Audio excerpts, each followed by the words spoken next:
In this video, we're going to be looking at how a leading coefficient affects the graph of an absolute value function. Okay, so let's first graph the parent function, which is y is equal to the absolute value of x. That's basically going to be a linear function that goes both in two directions, right? Kind of like a v. It has a slope of 1, so up 1 over 1, up 1 over 1, like this. Okay, and it does the same thing on the other side because it is an absolute value function. Okay, so that's what the parent function looks like. Okay, and if you want, you could just plug in x values. You plug in a 1, you get 1. You plug in a 2, you get 2. You plug in a 3, you get 3, and so on. Okay, so what happens when I put the 3 out front? What's it going to do to the graph? Well, what it's going to do is stretch this thing vertically. So it's going to make it look skinnier, and it's going to go up faster. Okay, so if we plugged in a 1 here, which we'll say is here, 3 times the absolute value of 1 is 3. Okay, so we go over 1, 3, up. We can plug in a -1 and do the same thing because you put a negative in an absolute value, it becomes positive. So there, and let's put a 2 in there. So 3 times the absolute value of 2 is 3 times 2 is 6. So 2, 3, 4, 5, 6. And then 6 over here as well, because when we plug in a negative, it becomes positive. So notice that this one is substantially skinnier than the parent function, right? And the bigger the number you put out front here, so long as it's bigger than 1, despite the sign, it'll make it get skinnier like that. Okay, and if you put a number like a fraction, like 1/2, 1/3, something like that, something between 0 and 1, like this, going to make it get wider. Okay, so on this one, if I plugged in a 1, it would become absolute value 1 is 1 times a half is a half. So if I plug in a 1 here, I get an answer of a half. If I plug in a -1, I also get an answer of a half. If I plugged in a 2, it would stay at 2. So 2 times 1/2 is 1. So like this, -2 would also give me a 1. And let's see, let's do a 4. So if I plug in a 4, absolute value of 4 is 4 times a half is 2.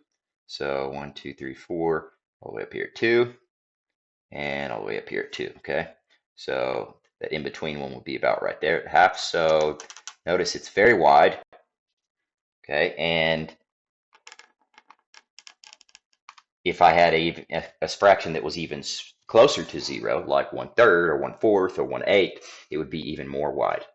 Okay, so let's take a look at some of these.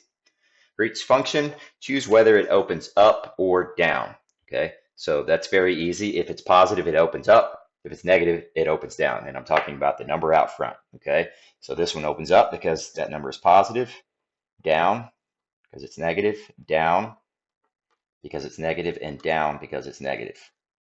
Okay, choose the equation with the narrowest graph. Okay, remember, narrow means it has a big number out front. We don't care about the sign. We just care about what has the biggest number out front, and that is this one right here. Okay, so that is the narrowest graph. Okay, what's the widest graph? That's the one with the number closest to 0, between 0 and 1. Okay, so we've got 1/4, 1, 1/3. Which one of those is smallest? And we're not looking at the sign. Well, 1/4 is smaller than 1/3, so that's going to be the widest graph. Okay, let's look at another one. For each function, choose whether it opens up or down. Okay, so it's the same as last time. This one's positive, so up. Positive, so up. Negative, so down. Negative, so down. Okay, narrowest graph. Narrowest means the biggest number in front. So the biggest number, not including the sign, we don't care if it's positive or negative, is this one right here. Okay, so that will be the narrowest graph. And then the widest graph will be the one with it's closest to 0. Okay, so we've got these two fractions here. Which is closest to 0, 2/3 or 1/2? It looks like 1/2 is closer to 0 than 2/3 is. So that will have the widest graph. Okay, on these we've got a set of graphs and we're going to be asked some questions about them. Okay, so let's note real quick. These are opening upward, these are opening downward. So these have to be positive, these have to be negative. This is really wide, so it's probably got a small fraction in front of it. This is really skinny, so it's probably got a decently sized number in front of it, bigger than 1 for sure. This one looks pretty close to normal, but it is a little skinnier than normal, so also a fraction in front of it, and it'll be negative. And this one will be a big number in front of it, except it'll be a negative big number. Okay, so for each coefficient, choose whether it is positive or negative. That's easy. If it opens up, it's positive. Opens down, negative. So this is positive because it opens up. That one too. C opens down, so that's negative. And D opens down, so that's negative. Okay, choose the coefficient closest to 0. So that will be the skinniest graph. And it looks like B is the skinniest graph. So B. Okay.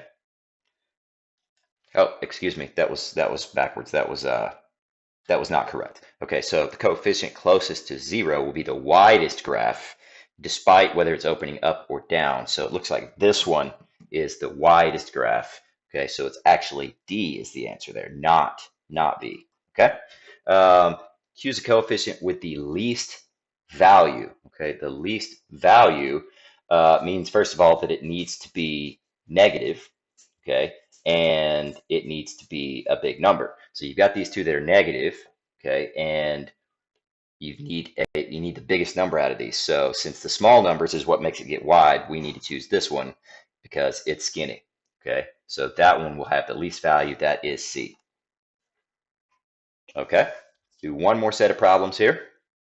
Okay, for each coefficient, choose whether it's positive or negative. So up, up, down, down.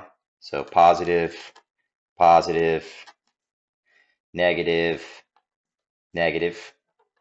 Okay, choose a coefficient with the least value. So we're going to have to choose one of the negative ones, and the skinnier of the negative ones is what we want. So that will be D. And then choose the coefficient closest to 0. So that is the widest graph, despite whether it's opening up or down. So it's got to be one of these two probably, right? This one looks like just a regular one. So this one looks really wide. So I think A is our answer there. And that's it.